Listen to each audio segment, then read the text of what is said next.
Retro Road Test, Ferrari F355 vs Porsche 911, 993, Road Test, 1997. Two legends, one brief. Build a car that makes your heart race before you've even turned the key.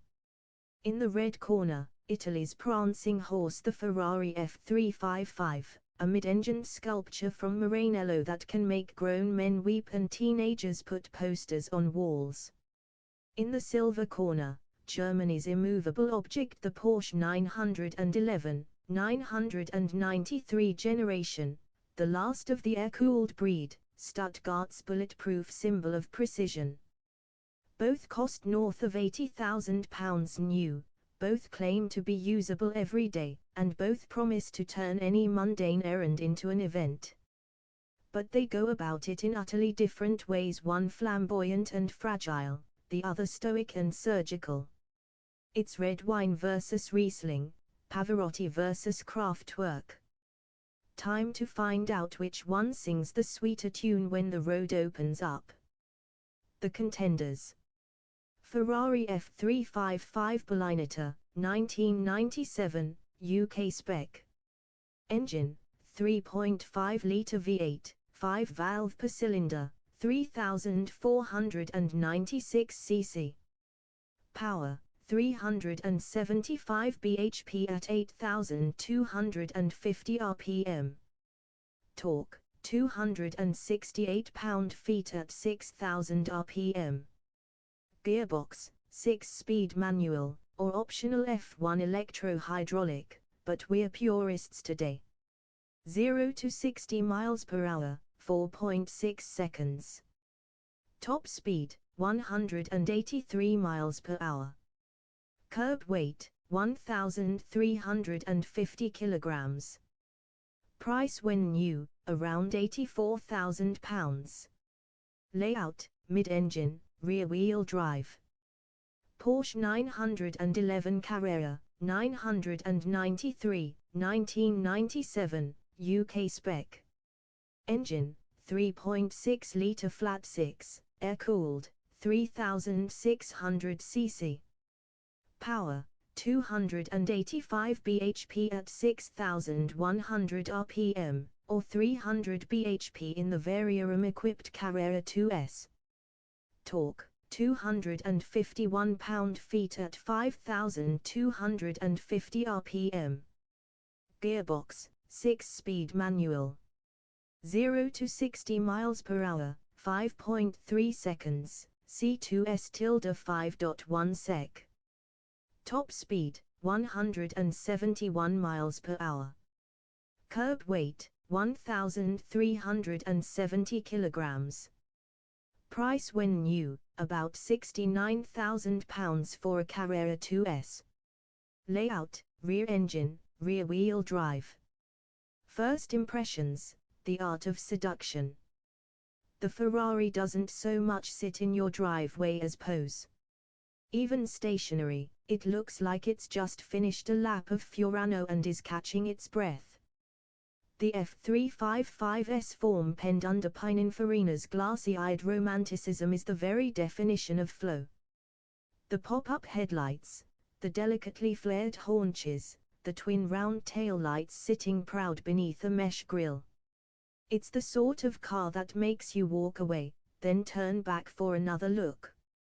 Next to it, the 993 Generation 911 looks like an accountant at an art exhibition. It's still a beautiful shape, the last of the hand-built air-cooled cars, and arguably the prettiest 911 since the early 70s, but its charm is understated. Its bumpers are smooth, its headlights still round, and its curves almost modest compared with the Ferrari's feline tension. It's less center stage at La Scala, more quietly confident German engineer with a brushed steel watch. But there's something wonderfully grown up about that restraint. The Ferrari shouts. The Porsche simply is. And if you squint, that makes it even cooler. The cabin, carbon versus cowhide. Inside the Ferrari, you sit low, legs stretched forward, feet pointing slightly left, a typical Italian driving position, designed by someone who's probably never seen a human skeleton. The dashboard, however, is a revelation for the era, clean, purposeful, and mercifully free of gimmicks. The dials are perfectly clear, the switches feel machined rather than molded, and the gated metal gear lever sits proudly on its open grille like a piece of modern art. You twist the key, the fuel pumps prime with a click, and the starter motor whirs before the V8 catches with a metallic flare that instantly raises goosebumps. The smell of warm oil, Connolly leather, and faint fear of repair bills fills the cabin. The Porsche's cockpit, on the other hand, feels familiar, practical, almost mundane until you notice the precision. The ignition's still on the left, the 5 dials arranged like an aircraft panel, and the visibility is near perfect. The build quality is Teutonic to the point of parody, doors shut with a reassuring clunk, the switchgear feels carved from granite, and everything is exactly where you expect it. There's no artifice, no posing. Just an environment that says, get in, drive, and don't be silly. It's not romantic, but it's deeply satisfying. You could use the 911 every day, and people often did. The Ferrari. You could try, but your chiropractor and accountant would quickly become close friends. Engines, how to stir the soul. The Ferrari's 3.5-liter V8 is an absolute jewel, 40 valves, titanium connecting rods, and a red line that brushes 8,500 rpm. At idle it burbles, metallic and intent.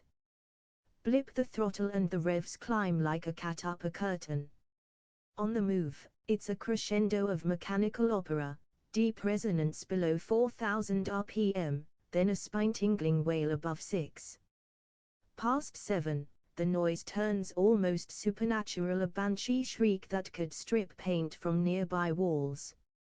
Performance is savage but never crude. 60 miles per hour in 4.6 seconds doesn't sound much today, but in 1997 it was Ferrari F40 territory for something with air conditioning and a CD player.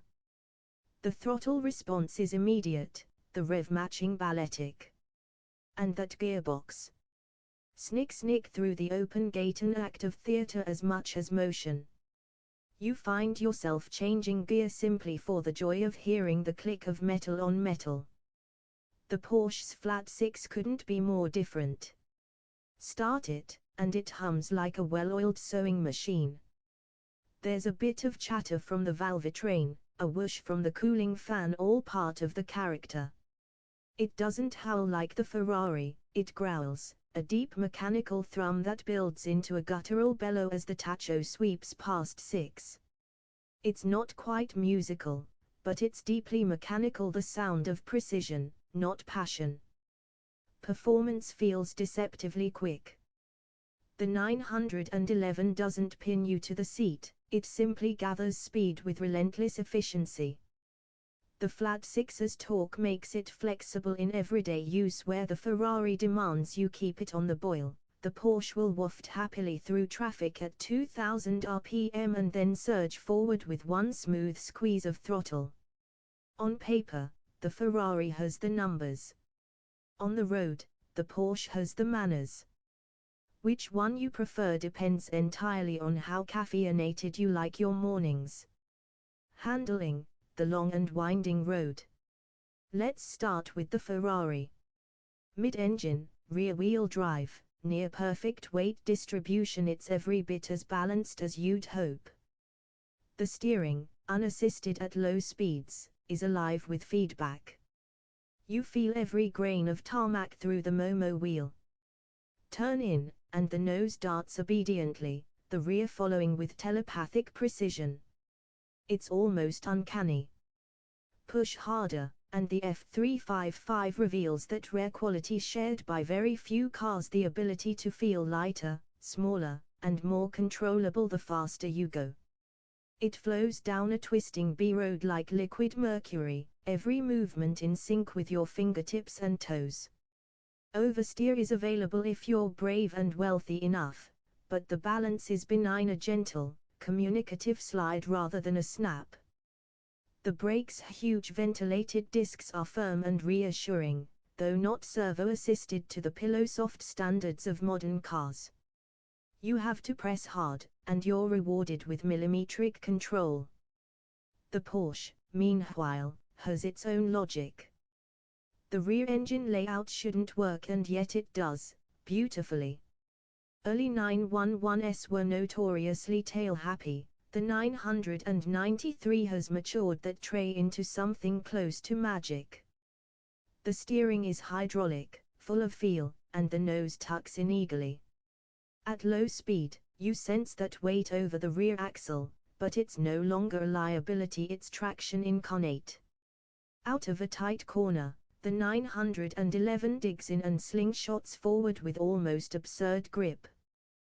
The rear tires do all the work, the front merely pointing the way. You learn to trust it, to balance throttle and steering like a duet. Overdo it and the tail will still remind you who's boss, but the limits are higher than you'd expect, and the rewards, when you get it right, are addictive. In essence, the Ferrari flatters, the Porsche teaches.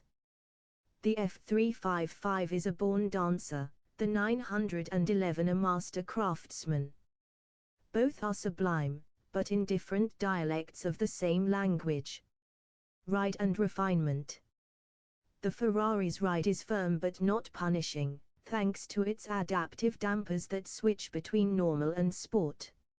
On British B-roads it can fidget over rough patches, and cat's eyes feel like cobblestones, but at speed it settles beautifully taut, controlled, and poised. There's some road roar, and the engine's constant singing means you'll rarely have a quiet moment, but who buys a Ferrari for peace and quiet? The Porsche, by contrast, feels almost civilized. Its suspension multilink at the rear for the first time in 911 history manages to blend body control with surprising comfort. It soaks up poor surfaces with a composure that would make the Ferrari blush. You could drive it from London to Inverness without complaint, and then attack a mountain pass as though it were qualifying day. The cabin's insulation, though still modest by modern standards, keeps wind noise low enough for conversation or radio for, if you're feeling middle-aged and ironic. Everyday usability. Here's where the Porsche starts stretching its legs. The 993 will start every morning, behave in traffic, and get you to Sainsbury's without requiring divine intervention. The clutch is light, the gearbox slick, and the air conditioning actually works. You can even see out of it, which is more than can be said for many supercars then or now. The Ferrari, well, it's not as bad as its reputation, but it's no Golf GTI either. The clutch is heavy, the steering weighty at parking speeds, and the turning circle roughly equivalent to a small oil tanker. Warm-up rituals are essential, and the visibility out of the back is best described as faith-based.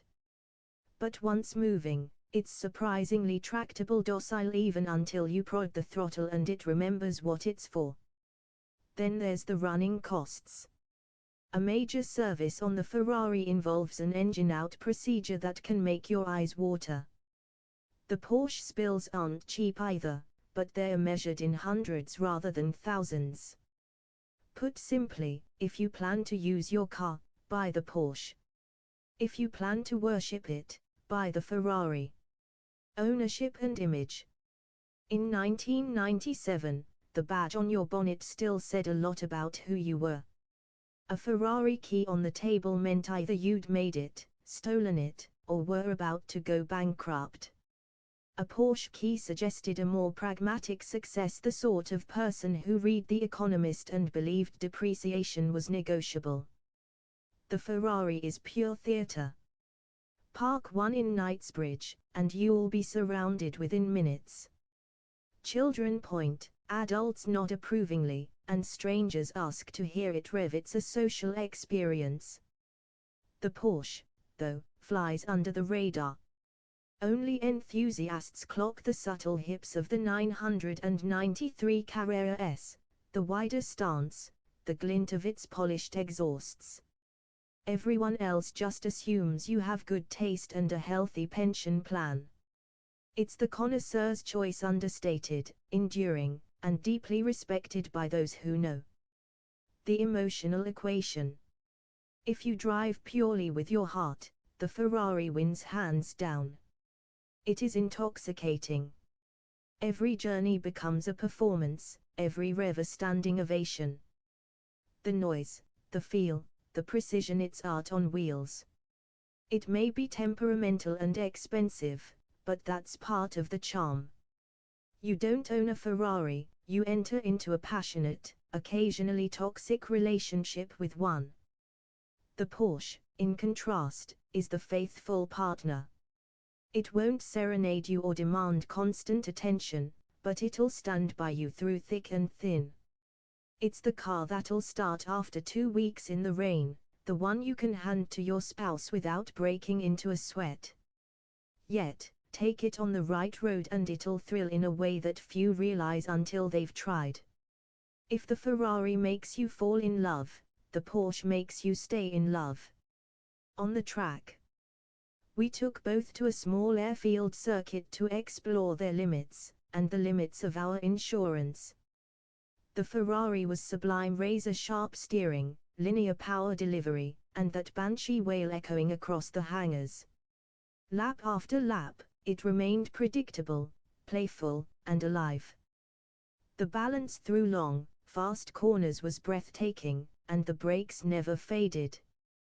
The 911, on the same circuit, demanded respect.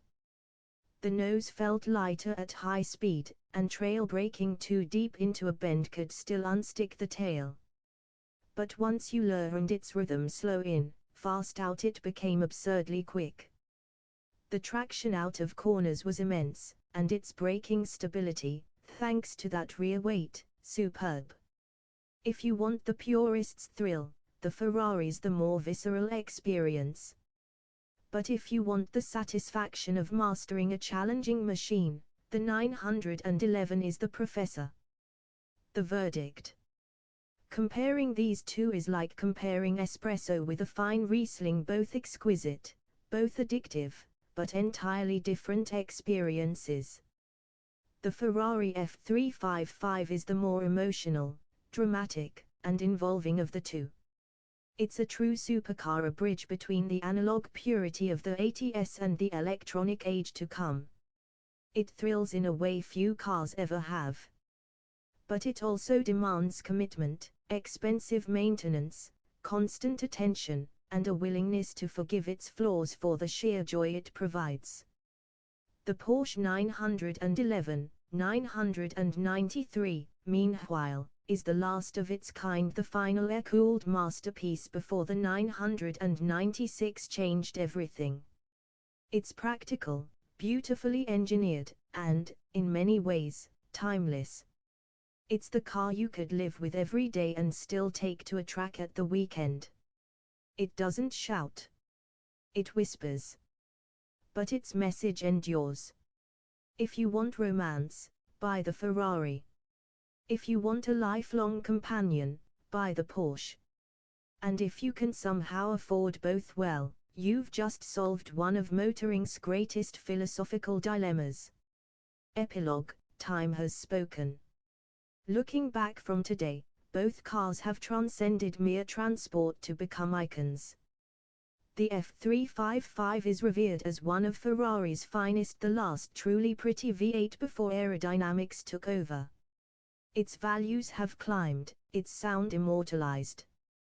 The 993 is worshipped as the end of an era, the last air-cooled 911, the final link to Porsche's mechanical soul.